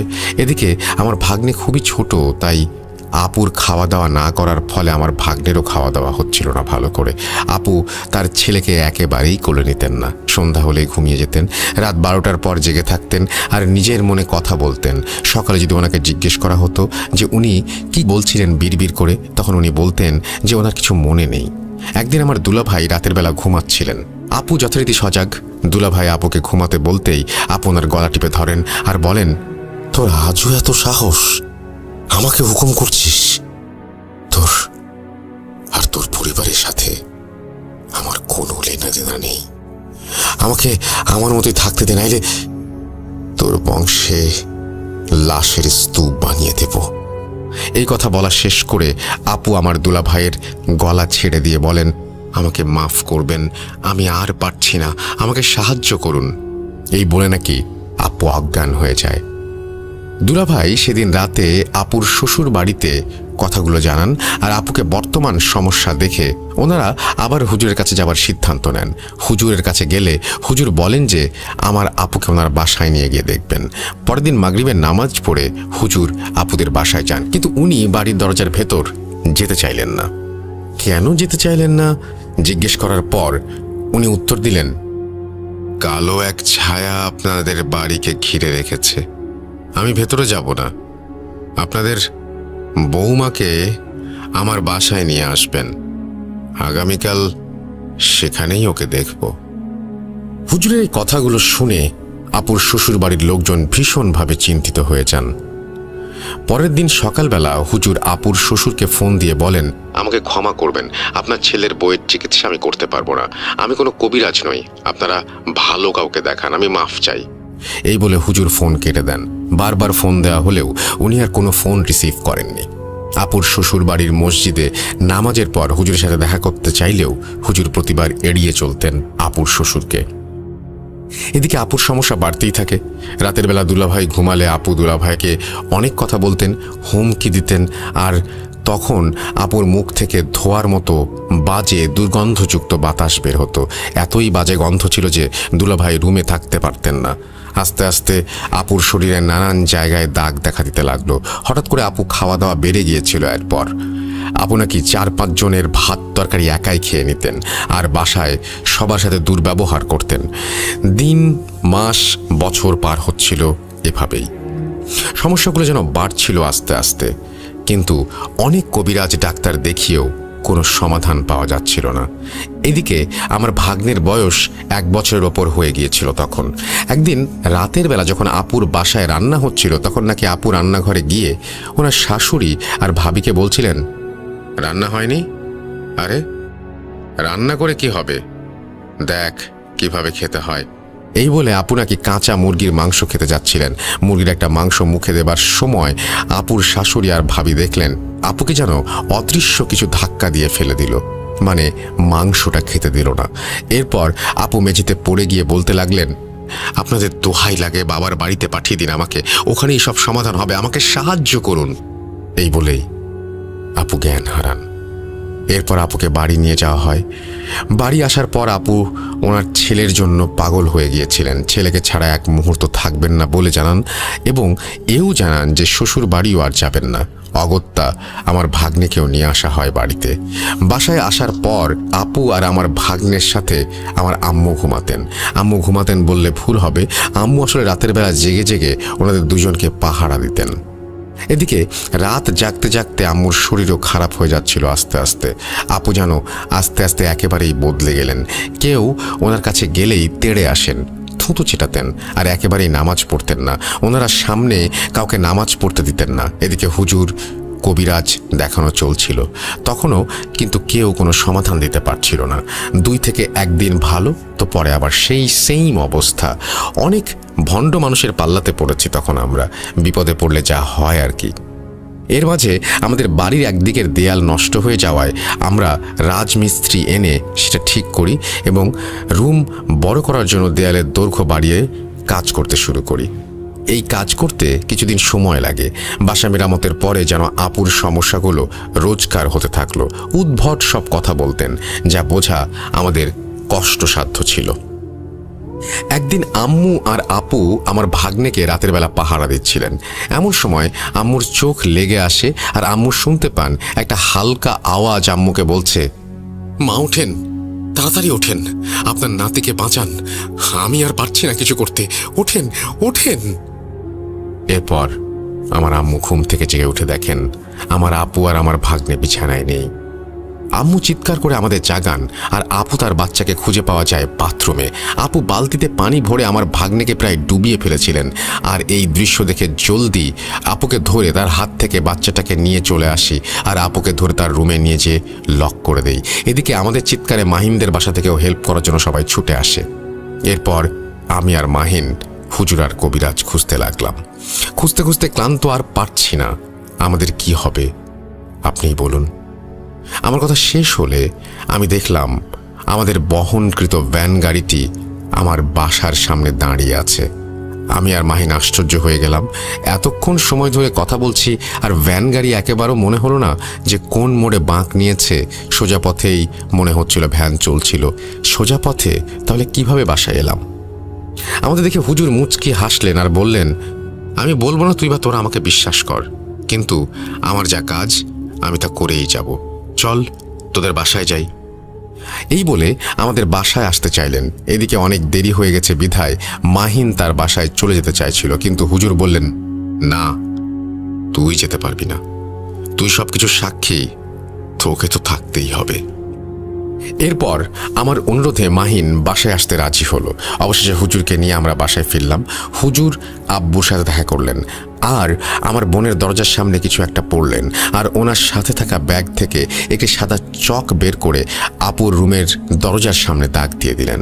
এরপর উনি আমাদের সাথে নিয়ে ড্রয়িং রুমে বসলেন আর বললেন, তোদের মেয়ের সমস্যা আমি জানি, এই জন্যই তো আমি এসেছি এখানে। আমি ঘুরে বেড়াই আর যেখানে আমাকে দরকার হয় আমি সেখানে নিজেই চলে যাই। কেউ ডাকলেও আমি যাই না। তোদের মেয়ের সমস্যা শুনবি? আমরা সবাই অধীর অপেক্ষা করছিলাম হুজুর কি বলেন সেটা শোনার জন্য। আমরা হুজুরকে হ্যাঁ বোধক ইশারা জানাতেই হুজুর বলতে লাগলেন, 1500 বছরের বেশি বয়স্ক, নিকৃষ্ট, পাপী, অবাধ্য জিনকে আহ্বান করা হয়েছে তোদের মেয়ের জীবন নাশ করতে। তোদের মেয়ে কেন বেঁচে আছে জানিস? তবে শোন, তোদের মেয়ের দাদা উনি ছিলেন খুব ধার্মিক আর পরহেজগার একজন ব্যক্তি। তোরাও আল্লাহর রহমতে নামাজি আর ধার্মিক। তোর মেয়ের দাদা কয়েকটা জিন পালতেন, এর মধ্যে 3 জনকে তোদের মেয়ের দাদা মৃত্যুর আগে তোদের পরিবারকে রক্ষা করার জন্য জিম্মা দিয়ে যান। কিন্তু এই 1500 বছরের শয়তান জিন তাদের মধ্যে 2 জনকে মেরে ফেলেছে, আর একজন এখনো তোদের মেয়েকে রক্ষা করে আসছে। ওকে মারতে পারেনি কারণ 3 জনের মধ্যে সে সব থেকে শক্তিশালী। মনে আছে রাশেদ তোর, গতকাল রাতে তোর বোন যখন তোকে বলেছিল আমাকে আসতে বারণ করার জন্য, এরপরেই তোকে তোর বোন আবার কি বলেছিল? ভয় পেও না, তাই তো? এই কথা সেই রক্ষাকারী জিনের। তোর মেয়ের জামাইকে রাতের বেলা কাঁদো কাঁদো গলায় সেই বলতো যে আর পারছি না। তোদের মেয়ের গর্ভে তোদের নাতি থাকা অবস্থায় ব্যথার উপক্রম করতো যখন শয়তান, তখন সেই রক্ষক জিনই সেটা সমাধান করত। তোদের মেয়ে জামাইকে নামাজে শয়তানটা ধাক্কা দিলে সেই রক্ষক জিনই ওর মাথায় আবার সূরা মনে করে নামাজ পড়তে সাহায্য করে। কাঁচা মাংস খেতে গেলে তোদের মেয়েকে সেই বাধা দিয়েছিল। তোর মেয়ের জামাইয়ের বড় ভাইয়ের ছেলেকেও এই জিনই রক্ষা করেছিল সেদিন। সে তোর পরিবারকে রক্ষা করে আসছে নানানভাবে। এতটুকু শুনে আমি জিজ্ঞাসা করলাম, হুজুর 1500 বছরের জিনকে আহ্বান করা হয়েছে মানে বুঝলাম না। আমার কথা শুনে হুজুর হাসলেন আর বললেন, এর উত্তর একজনই দিতে পারে, মাহিন। হুজুরের কথা শুনে আমি আর আমার পরিবার এমন শক খেলাম সেটা বলে আর বোঝাতে পারবো না। আমরা সবাই মাহিনের দিকে তাকাতেই দেখলাম মাহিন প্রচণ্ড রাগ নিয়ে হুজুরের দিকে তাকিয়ে আছে আর বলছে, ভেবেছিলাম কোনোদিন কেউ জানবে না, কিন্তু আপনি কোথা থেকে এসে জেনে গেলেন সবকিছু? আমি এবার প্রচণ্ড রাগ নিয়ে মাহিনের গালে একটা চর বসিয়ে বলি, সবকিছু খুলে বল মাহিন। এরপর মাহিন বলতে শুরু করলো, রিমাকে আমি কখনো আপন নজরে দেখিনি। ওকে আমি ভালোবাসতাম, কিন্তু আমার ভালোবাসার কোনো মূল্যও দিত না আর বুঝতেও চাইতো না। কখনো বলতেও পারিনি ওকে। একে তো বন্ধুর বোন, তা আবার বয়সে বড়। ওর বিয়ের কথা উঠলে আমি কি করব ভেবে অনেক কিছু করব বলে ভাবি, কিন্তু আমি ইন্টারমিডিয়েটের এক ছেলে, কী বা করব? শেষমেশ কোনো পথ না পেয়ে আমার মাথায় একটা শয়তানি প্ল্যান আসে। বিভিন্ন জায়গায় অনেক খুঁজে খুঁজে এক তান্ত্রিকের সন্ধান পাই। নিজের জমানো টাকা তার কাছে দিয়ে তার মাধ্যমে রিমার বিয়ে বন্ধ করার জন্য কালো জাদু করি। ভাবছিলাম আর বেশি কিছু করব না, কিন্তু হুজুরের কাছে গিয়ে জাদু কাটিয়ে রিমার বিয়ে দিলি তোরা। রাগে কষ্টে আমি পাগল হয়ে গিয়েছিলাম, তাই আমি রিমার উপর কালো জাদু করে ওকে মেরে ফেলতে চেয়েছিলাম। ও আমার যখন না, তখন কারোর না। রিমার শ্বশুর বাড়ি বেড়াতে গেলে রিমা যে কানের দুল আমার বোনের জন্য দিয়েছিল সেটাও আমি কালো জাদুর কাজে ব্যবহার করেছি। কিন্তু তোরা খুব নামাজি আর রিমার হাজবেন্ড খুব ধার্মিক, তাই ওর সন্তান যখন রিমার গর্ভে, তখন আমি চেয়েও রিমার কোনো ক্ষতি করতে পারছিলাম না। ওদের বাসাটাও বন্ধ ছিল তখন, কিন্তু বাচ্চা হয়ে যাওয়ার আগে রিমা যখন এখানে এলো তোদের বাসায়, তখন আমি ওর ওপরে কালো জাদু করি। কিন্তু তোদের এই বাসা তোদের দাদা সুরক্ষিত করে রেখেছিল, তাই বেশি কিছু করতে পারিনি, হুজুরকে ভয় দেখানো ছাড়া।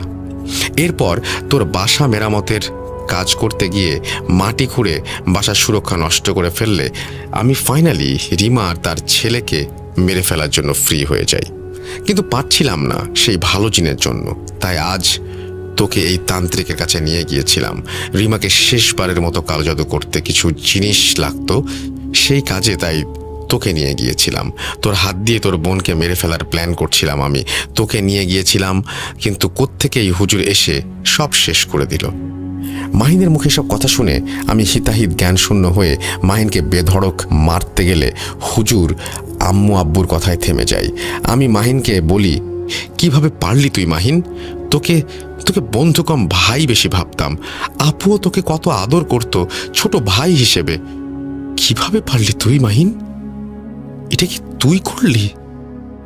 এই বলে আমি অঝরে কাঁদতে থাকি। আমার কান্না দেখে মাহিন আমার কাঁধে হাত রেখে কাঁদো কাঁদো হয়ে বলে, বন্ধু রাগ আর শয়তানের ধোকায় পড়ে আমি ভুল করেছি, আমাকে মাফ করে দে। রিমাকে ভালো করতে যা করতে হয় আমি করব। মাহিনের কথা শুনে হুজুর মাহিনকে জিজ্ঞেস করলেন, কিভাবে এই কালো জাদু করেছে তোমার তান্ত্রিক?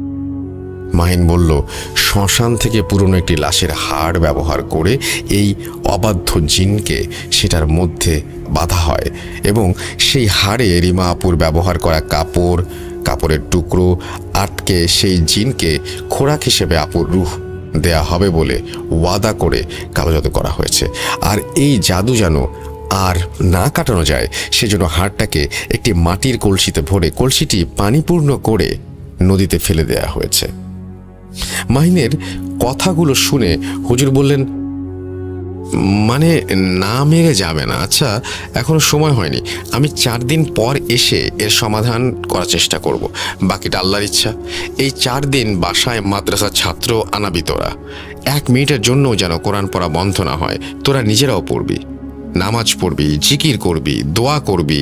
আমি বাসা বন্ধ করে দিয়ে যাচ্ছি। এই বলে হুজুর বাসা বন্ধ করে চলে গেলেন। এরপর আমাদের বাসায় হুজুরের কথা মতো কোরআন পাঠ শুরু হয় মাদ্রাসার ছাত্রদের নিয়ে এসে। আমার ফরজ নামাজ সহ সকল নামাজ আদায় করি এই 4 দিন। এই 4 দিনে শুরুর দিকে আপুর থেকে চিৎকার শুনতে পেতাম যে কেউ ভেতর থেকে বলছে, বন্ধ কর বলছি, আমি আর পারছি না। এরপর আপু নিজেই আবার বলতেন, আল্লাহর কালামের শব্দ শয়তানের কারে বিষ। তোর দিন শেষ হয়ে আসছে, ইনশাআল্লাহ এবার সব ঠিক হয়ে যাবে। এরপর থেকে আপুর রুম থেকে আর আওয়াজ শুনতে পাইনি আমরা। এই 4 দিন সকাল সন্ধ্যা রাত আপুকে খাইয়ে দিতেন আম্মু। 4 দিন পর সন্ধ্যায় হুজুর আমাদের বাসায় আসলেন। উনি আপুর রুমের সামনে গিয়ে সেদিনের দেয়া চকের দাগের একটা কোনায় কেটে ঢুকে পড়লেন। হুজুরকে দেখে আপু হুজুরকে খুব সুন্দর করে সালাম দিল। হুজুর আপুর সালামের উত্তর নিয়ে বললেন, আল্লাহ তোর ওপর আরও রহমত দান করুন। নাম কি তোর? তুই কি এই পরিবার রক্ষা করছিস? আল্লাহ এর ইনাম দেবে তোর জন্য, অপেক্ষা করবে ইনশাল্লাহ। এখন থেকে তুই সাহায্য করবি এবং মেয়েটাকে সুস্থ করতে। কি করবি তো? হুজুরের কথা শুনে আপু বললেন, ইনশাল্লাহ হুজুর, আমার নাম হামজা। এরপর হুজুর একটা কাগজ নিয়ে অনেক কিছু লিখলেন আর লেখা শেষ হলে সেটা একটা গ্লাসের পানিতে ডুবিয়ে দিলেন। এরপর দোয়া পড়ে পানিতে ফু দিয়ে কাগজটা বের করে আমাদের হাতে দিয়ে বললেন, এই কাগজ এমন জায়গায় পুঁতে দিয়ে আসতে হবে যেখানে সন্ধ্যার পরেও অন্ধকার থাকে না। কোনো না কোনো কোল থেকে আলো সেই জায়গায় গিয়ে পড়ে, সেখানে পুঁতে দে। কিন্তু কোথায় পুঁতে দিলি সেটা কাউকে বলবি না, কাউকে না, আমাকেও না। হুজুরের কথা শুনে আমার আব্বু কাগজটা পুঁতে দিতে চলে গেলেন। আমার আব্বু রুম থেকে বের হতেই আমার আপু নড়ে চড়ে বসলেন আর হুজুরকে বলতে লাগলেন, তোরা কত ভীতু আর কত অসহায়, কতজন মিলে আমাদের বিরুদ্ধে লড়ছিস। দেখ কত ক্ষমতা যে এতজন মিলেও আমাকে হারাতে পারছিস না। রূহ যদি নিতে না পারি তাহলে কাউকে না কাউকে আমি মারবই। এই কথা শুনে হুজুর বললেন, আমরা এতজন নই, আমরা আল্লাহর রহমতের আশায় সবাই একটাই দোয়া করছি, এই মেয়ের সুস্থতা। হতে পারি অনেকজন উপস্থিত আমরা, কিন্তু আমাদের দোয়া একটাই, আর এই একটা দোয়ার কাছেই তুই হারবি। এরপর আব্বু ফিরে এসে গ্লাসে থাকা পানি আপুকে খাইয়ে দেন। আপু পানি কিছুতেই খাবেন না। অনেক মানা করলেও এই 4 দিনের কাজে আপুর ভেতর সেই শয়তান অনেকটাই দুর্বল হয়ে গিয়েছিল। তাই আপুকে আমরা সহজেই পানি খাওয়াতে পেরেছিলাম। আপু নাকি খাওয়ার পর হুজুর কিছু দোয়া পড়ে আপুর গায়ে ফু দিলেন আর বললেন, তুই আছিস হামজা, কালো জাদুর জিনিসগুলো বের করে দে।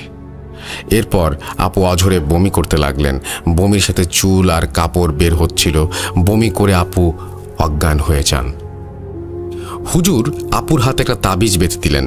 বললেন, এই কালো জাদুর আসল জিনিস সেই লাশের হাড়, সেটা আর পাওয়া সম্ভব না। তাই তোদের মেয়ে সেই কালো জাদুর মাঝে একটা দেয়াল তৈরি করে দিলাম। দেয়ালটা এই তাবিজ আর এই কাগজে যেটা পুঁতে আসলি সেটা বানিয়ে দিলাম। মেয়ের ভেতর থেকে কালো জাদুর জিনিস বের করা হয়েছে। জিন ভর করতে পারবে না। আর যতদিন এই দেয়াল আছে মনে রাখবি এই তাবিজ যেন খোলা না হয়। আর ওই কাগজ যদি ওখান থেকে বের করে ফেলা হয় আর কিছুই করা সম্ভব হবে না। যা, আল্লাহর দয়ায় এখন থেকে তোদের মেয়ে সুস্থ। আর তোরা চাইলে হামজা তোদের সাথে থাকবে, নইলে ওকে আমি নিয়ে যাব। আমরা হুজুরকে বলি, যেহেতু দাদু আমাদের পরিবারকে রক্ষা করার জন্য জিন ডেকে গেছেন, তাহলে হয়তো এর কোনো কারণ আছে। তাই আমরা হামজাকে আমাদের রক্ষক হিসেবে থাকতে বলি, কিন্তু তার অস্তিত্ব যেন আমরা না বুঝি সেই শর্তও তাকে দেই। এরপর আমরা হুজুরকে জিজ্ঞাসা করি মাহিনকে নিয়ে কি করা উচিত। হুজুর আমাদের বললেন, দেখ, বান্দা তার ভুল বুঝতে পারলে আল্লাহ তাকে ক্ষমা করে দেন, ওর পাপের শাস্তি আল্লাহ ওকে দেবেন, তোরা চাইলে ওকে মাফ করে দে, ভুল করেছে ও। এই বলে হুজুর আমাদের বাসা থেকে চলে যান। এর একটু পর আপুর জ্ঞান ফিরে আসে এবং আপুকে আমরা সবকিছু জানাই। মাহিনের করা এই কাজ আপু বিলিভ করতেই পারছিলেন না। এরপর থেকে মাহিনের সাথে আমার সম্পর্ক একেবারে শেষ হয়ে যায়।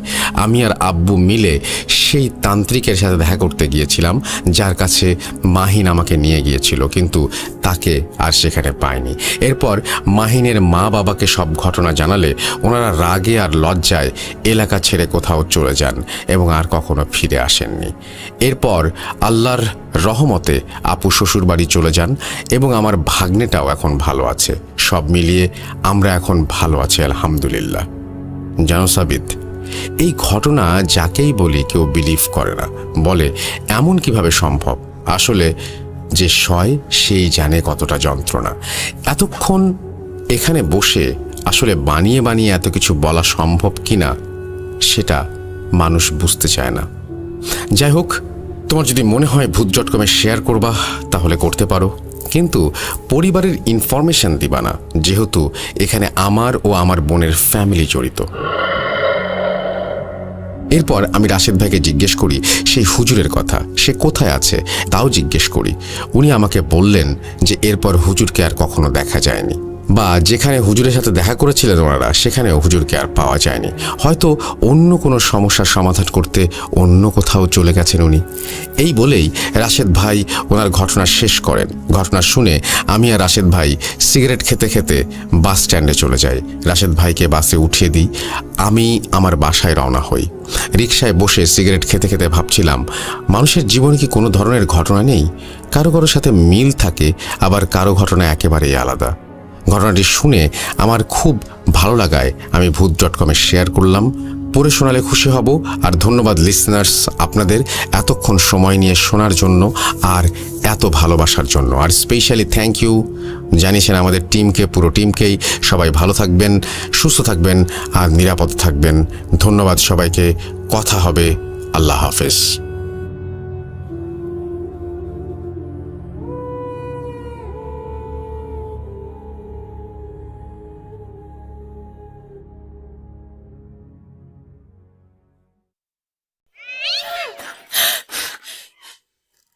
আজ আবার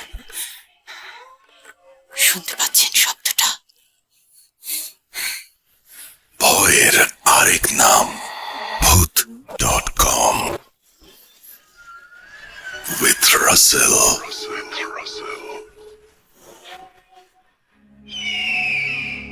হ্যালো রাসেল ভাই, আশা করছি আপনি ভালোই আছেন। আমি সোহাগ চক্রবর্তী যশোর থেকে বলছি। ভূত.com এর প্রতি ভালো লাগা, ভালোবাসা থেকেই আমার ঘটনাগুলো আপনার সাথে শেয়ার করা। আজকে আমি ইন্ডিয়াতে ঘটে যাওয়া হাসপাতালের একটি ঘটনা আপনার সাথে শেয়ার করতে যাচ্ছি। অনেকেই হাসপাতাল মর্গকেন্দ্রিক ঘটনা অনেক পছন্দ করে, এই জন্য ভাবলাম আমার জানা এই ঘটনাটি আপনাদের সবার সাথে শেয়ার করি। ঘটনাটি ঘটেছিল 2015 সালের। আমার এক পরিচিত লোক তার ছেলেকে নিয়ে চিকিৎসার জন্য ইন্ডিয়াতে গিয়েছিল। বলে রাখা ভালো, ওনার স্ত্রী কিছুদিন আগে মারা গিয়েছিল এবং ওই ব্যক্তিও গুরুতর অসুস্থ ছিলেন। তার ছেলের বয়স 15-16 বছর। তো তিনিও খুব গুরুতর অসুস্থ হওয়ায় তারা ভ্যালুরে ট্রিটমেন্টের জন্য গিয়েছিলেন। আমার অনেক পরিচিত জন ইন্ডিয়াতে থাকার সুবাদে উনি আমার সাথে যোগাযোগ করে অনেকের পরিচয় পরিচিতি নিয়েই ওখানে গিয়েছিলেন। তো দুঃখের ব্যাপার হচ্ছে উনি ইন্ডিয়াতে একটা স্বনামধন্য হাসপাতালে চিকিৎসার জন্য গিয়েছিলেন। ওনার কিডনি রোগ ছিল। উনি 25 দিন ওই হাসপাতালে ভর্তি থাকাকালীন সময়েই 25 দিনের দিনই তিনি মৃত্যুবরণ করেন। যেহেতু ওনার স্ত্রী ছিল না আর সাথে ওনার ছেলে ছিল, ওনার আসলে বাংলাদেশে তেমন কোনো রিলেটিভ ছিল না, যে ওখানে যোগাযোগ করবে বা পুরো প্রক্রিয়াটি ম্যানেজ করবে এরকম। তো যখন তার ছেলেটির বাবা মারা যায়, ছেলেটি অনেকটা অসহায় অবস্থার মধ্যে পড়ে যায়। যদিও এর আগে সে বাবার সাথে 4 থেকে 5 বার ইন্ডিয়াতে ভ্রমণ করেছেন, কিন্তু ভ্যালোরে এবারই তারা প্রথম। সো ওখানকার রাস্তাঘাট, কথাবার্তা, মানুষের সাথে এই জিনিসগুলো তার তেমন পরিচিতি ছিল না। তো বাবার চিকিৎসার জন্য অনেক জিনিস তাকে কিনতে গেলেও অনেক সমস্যার মধ্যে পড়তে হচ্ছিল, কারণ সে ওখানকার ভাষা ঠিকভাবে জানে না। এমন অবস্থায় তার বাবা যখন মারা যায়, সে চরম হতাশার মধ্যে পড়ে এবং বুঝতে পারে না সে কি করবে। একে তো সে একটা বড় শোক, একটা ধাক্কার মধ্যে পড়েছে, তার বয়স অনেক কম, তারপরেও সে সম্পূর্ণ অপরিচিত একটি জায়গা। বুঝে দেখুন রাসেল ভাই, এমন পরিস্থিতিতে যদি মানুষ পড়ে তখন তার আসলে মাথা কোন দিকে কাজ করবে আর করবে না, এটি কিন্তু আসলে ভাবা সত্যিই কঠিন। তো প্রথম দিন যেদিন তার বাবা মারা যায়, বলে রাখা ভালো তার বাবা মারা যায় রাত 11:50-55 দিকে। তো হাসপাতাল কর্তৃপক্ষ কিছু ফর্মালিটি থাকে, সেই ফর্মালিটিগুলো ফিল আপ করে তার বাবার লাশ ওখান থেকে নিয়ে যাওয়ার জন্য বলে। কিন্তু ছেলেটি আসলে বাংলাদেশ থেকে যাওয়ায় আর তার বয়স কম হয়, সে অনেক কাকুতি মিনতি করে তার বাবাকে সকাল পর্যন্ত হাসপাতালে রাখার জন্য। কিন্তু আসলে হাসপাতালের একটা নিয়ম থাকে রাসেল ভাই, যে মৃত মানুষকে তারা সাধারণ কেবিনে রাখে না। তো ওই ব্যক্তিকে লাশ ঘরের সামনে একটা ছোট ঘর মতো আছে, আমি বিবরণে যতটুকু জেনেছি ঘরটি বেশ ছোট, সেখানে মোট 6টা লাশ রাখা ছিল। অনেক সময় দ্রুত ডেলিভারির জন্য ওই লাশগুলোকে ওই ঘরে রাখা হয়, যারা দেখা গেল 1 ঘন্টা 2 ঘন্টা 3 ঘন্টার ভিতরে নিয়ে যাবে লাশগুলো, সেরকম লোকেদের ক্ষেত্রে ওই লাশগুলো ওখানে রাখা হয়। তো সেরকম একটা জায়গায় রাখা হয়েছিল এবং সেখান থেকে একটু বিবরণে আমি বলি আসল ভাই, সে যে আমাকে যেভাবে বলেছে, সেই ঘরটা থেকে আপনাকে বাইরে বের হতে গেলে মিনিমাম আপনাকে 100 পা সামনে যাওয়া লাগবে। সেখানে একটি ক্রপসিক্যাল গেট আছে এবং সেখানে ক্রপসিক্যাল গেটগুলো আমরা যেমন হয় যে বাইরে থেকে ভিতর দেখা যায় ফাঁকা ফাঁকা ফাঁকা ফাঁকা হয়, এরকম টাইপের ক্রপসিক্যাল গেট না, গেটটার মধ্যে টিনের দিয়ে ওই ফাঁকা জায়গাগুলো বন্ধ করে রাখা, যাতে বাইরে থেকে ভিতরে না দেখা যায়, এইভাবে করা আর কি। তো ওই ছেলেটি তার বাবাকে, সে কোথায় থাকবে এটা বুঝতে পারে না প্রথম, তো সে অনেক বেশি কান্নাকাটি করায় বা বাবাকে জড়িয়ে ধরে থাকায় যখন ওয়ার্ড বয়রা ওই লাশটি ওখানে এনে রাখে, সে কোনোভাবেই ওখান থেকে যেতে চায় না। তখন ওখানকার ওয়ার্ড বয়রা তাকে অনেক নেওয়ার চেষ্টা করলেও পারে না। সে বলে, যাই হোক না কেন আমি আমার বাবার সাথেই থাকবো। আসলে তো রাসেল ভাই যতই মারা যাক সে তার বাবাই, সে তখন ওই বাবার সাথে থাকার কথা জানাই। ওয়ার্ড বয়রা তাকে নিতে পারে না, তারা অনেক সময় ওয়ার্ড বয়রা বলে যে তুমি তো ছোট মানুষ, এখানে ভয় পেতে পারো বা অন্য কোনো সমস্যা হতে পারে, যেহেতু ক্রপসিক্যাল গেটটা বাইরে থেকে লাগানো থাকে, সো তুমি এখানে থাকতে পারবে না, তুমি গেটের বাইরে এসে থাকো। কিন্তু সে কোনোভাবে রাজি হয় না। যা তার কাকুতি মিনতি শুনে এক পর্যায়ে গেটে ওখানে যে লোক থাকে উনি বলল, আচ্ছা ঠিক আছে তুমি এখানে থাকো, তাহলে আমাদের গেটটা লক করা থাকবে না, গেটটা খোলা থাকবে, তোমার যদি কোনো প্রবলেম হয় তুমি যাতে দৌড় দিয়ে গেট থেকে বাইরে চলে আসতে পারো বা আমাদের ডাকতে পারো যদি ভয় পাও আর কি। তো সেইভাবেই কাজ হলো। রুমটার মধ্যে রাসেল ভাই একটা নেভি ব্লু কালারের একটা ডিম ভাল্ব দেওয়া, ডিম লাইট আমরা যেটা বলি রুমের মধ্যে লাগাই কম আলোতে, ওরকম একটি লাইট লাগানো। তো সে তার সারা রাতই কান্নাকাটি করেছে। রাত 2টা 3টা এমন সময়ে সে এক পর্যায়ে আর নিচে বসে থাকতে না পেরে সে হলো বাবার যে বেডটা, যেটা স্ট্রেচার নিয়ে আসা হয়েছে, ওই স্ট্রেচারের পরে উঠেই বাবাকে জড়িয়ে ধরে ঘুমায় পড়ে। এক পর্যায়ে সে কিছু শব্দ শুনতে পায়। শব্দটি এমন হচ্ছে, ইঁদুর সাধারণত রুমের মধ্যে ঢুকলে যেমন হয় ক্যাচকুচ ক্যাচকুচ ক্যাচকুচ করতে থাকে, একটা শব্দ করে ইঁদুরে, ওরকম শব্দ হচ্ছে। তো এখানে ইঁদুর ঢুকতেই পারে, আসলে রুমগুলো তো অত বেশি ভালো না, রুম ইঁদুর ঢুকতেই পারে, তো সে এটাকে তেমন একটা গুরুত্ব দেয় না। এবং এক পর্যায়ে তার মনে হতে থাকে তার বাবা যেন বেঁচে আছে, কারণ সে যখন ওয়ার্ড বয়ের সাথে স্ট্রেচারে করে লাশটি নিয়ে আসছিল তখন বাবার হাত পা ঠান্ডা হয়ে গিয়েছিল এবং অনেক সাদা হয়ে গিয়েছিল। তার বাবা অনেক ফর্সা লোক, একদম সাদা হয়ে গিয়েছিল, কিন্তু সে যখন বাবাকে জড়িয়ে ধরে শুয়ে আছে তখন তার মনে হচ্ছে তার বাবা বেঁচে আছে, জীবন্ত তিনি, কারণ তার শরীরে সে টেম্পারেচার ফিল করতে পারছিল। সে একটা মনের মধ্যে কেন জানি তার একটা সাহস তৈরি হয়ে গেল, সে বাবাকে খুব জড়িয়ে ধরেই ওখানে শুয়েছিল। এবার কিছু সময় পর থেকে আরো কিছু অদ্ভুত ঘটনা ঘটা শুরু হলো। সে হঠাৎ ওই শব্দগুলো বেশি বেড়ে যাওয়ার কারণে সে একটু মুখ উঁচু করে দেখে কিছু লোক ওই রুমের মধ্যে ঢুকেছে।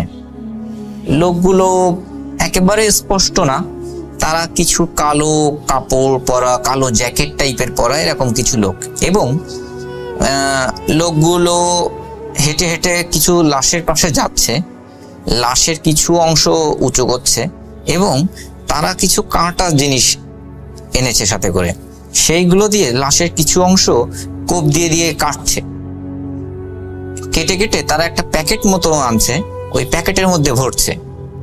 এই জিনিসগুলো দেখে উনি কিন্তু সে কিন্তু খুবই ভয় পেতে শুরু করে, কারণ সে তো এমন জিনিস কখনো দেখেনি। তারপরেও সে মনে করছে হয়তো এটা হাসপাতালের কোনো লোক হতে পারে, কারণ লাশ কেটে নিয়ে যাচ্ছে, এটা বাইরের লোক হবে এটা তো আসলে সে বুঝতে পারে না। কিন্তু এই ব্যাপারগুলো সে দেখছে, আবার মুখ লুকিয়ে পড়ছে যাতে তার এই জিনিসগুলো না দেখতে হয়। কিন্তু তার কাছাকাছি যখন ওই লোকগুলো চলে আসছে তখন পাশের একটা লাশকে যখন ওইভাবে হাত কাটছে, পা কাটছে বা শরীরের অন্য অংশ কেটে নিচ্ছে, তখন হঠাৎ সে দেখে পাশের সে একজন মহিলা। সে বলছে, আরে এই লোকের চোখ দুটো কত সুন্দর, বলেই সে দেখে আঙুল দিয়ে তার চোখটা টান দিয়ে তুলে ফেললো।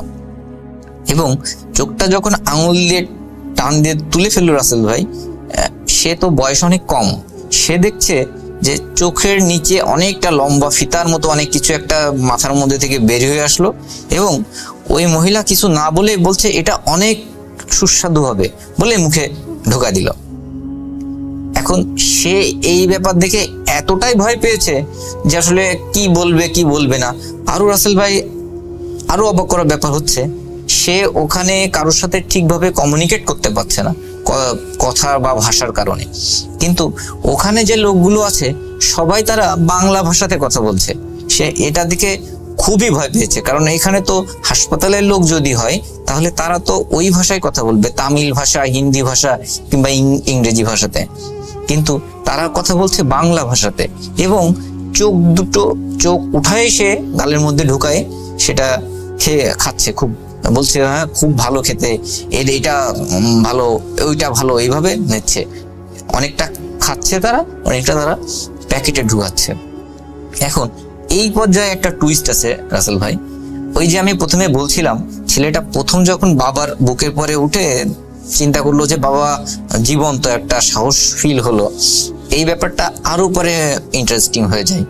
সে যখন ভয় পেতে থাকে এবং বাবাকে জোরে চেপে ধরে, তখন তার বাবার একটা হাত তার গায়ের উপর দিয়ে এসে পড়ে, একদম আমরা এক হাত দিয়ে যদি কাউকে জড়িয়ে ধরি ঠিক যেভাবে জড়িয়ে ধরা হয় সেইভাবে জড়িয়ে ধরে। এখন এইটাই কিন্তু আমরা স্বাভাবিকভাবে ভয় পাবো, কিন্তু ওই ছেলেটি এতই ভয় পেয়েছিল যে যখন তার বাবার একটা হাত জড়িয়ে ধরার মতো তাকে জড়িয়ে ধরে খুব শক্তভাবে, তখন সে খুব বেশি সাহস পেতে থাকে। সে তখন আর এটা ভয় পায় না। এইভাবে সে কত বেলা ভয়তে ছিল বা সেন্সলেস হয়ে গিয়েছিল এটা সে জানে না। ভোরবেলায় যখন দেখে বাইরে থেকে কিছু আলো আসছে ওই রুমের মধ্যে, তখন দেখে ওই রুমের মধ্যে আসলে কেউ নাই, আর তার বাবার হাত কিন্তু ওইভাবে আর ধরে নেই, হাত কিন্তু আবার সোজা হয়ে গেছে। সে আসলে যতটা ভয় পেয়েছিল ওই সময়, কিন্তু পরবর্তীতে সে অনেকটাই বেশি অবাক হয় যেটা কি হলো আমার সাথে। তখন সকাল হলে সে বাইরে গিয়ে ওয়ার্ড বয় যারা ওখানে 2-1 দিন কথা বলে যাদের সাথে মোটামুটি পরিচিত হয়েছিল তাদের সাথেই বলে ঘটনাটি এরকম। তখন ওয়ার্ড বয়রা বলে যে আসলে তোমার বয়স কম বলে তোমাকে আমরা ওখানে রাখতে চাচ্ছিলাম না, এই কারণেই। এখানে এরকম প্যারানর্মাল কিছু ঘটনা ঘটে, অনেকেই দেখে যে এখান থেকে লাশ কেউ খেয়ে যাচ্ছে, অনেক সময় বাস্তবিকভাবেও লাশের কিছু অংশ গায়েব হয়ে যায়। তারপরে আরো অনেক ঘটনা ঘটে, তুমি বয়স অনেক কম হওয়ার কারণে তোমাকে আমরা ওখানে রাখতে চাচ্ছিলাম না। সো এটা ছিল ঘটনা। পরবর্তীতে ওই ছেলে আমার সাথে ফোনে কথা বললে আমি ওখান থেকে কিভাবে আসবে সেটা নিয়ে আমি তাকে সব পরামর্শ দিই। সে লাশ নিয়ে আর দেশে ফিরতে পারে না, ওখানেই তার বাবার লাশের সৎকার করে সে বাংলাদেশে চলে আসে এবং বাংলাদেশে আসার পরে সম্পূর্ণ ঘটনাটি আমার সাথে শেয়ার করে। আমি আজকে সেই ঘটনাটি আপনার সাথে শেয়ার করলাম রাসেল ভাই। যদি আপনার ঘটনাটি পছন্দ হয় তো শ্রোতাদের উদ্দেশ্যে আপনি প্রচার করবেন আর ভালো থাকবেন। ধন্যবাদ রাসেল ভাই।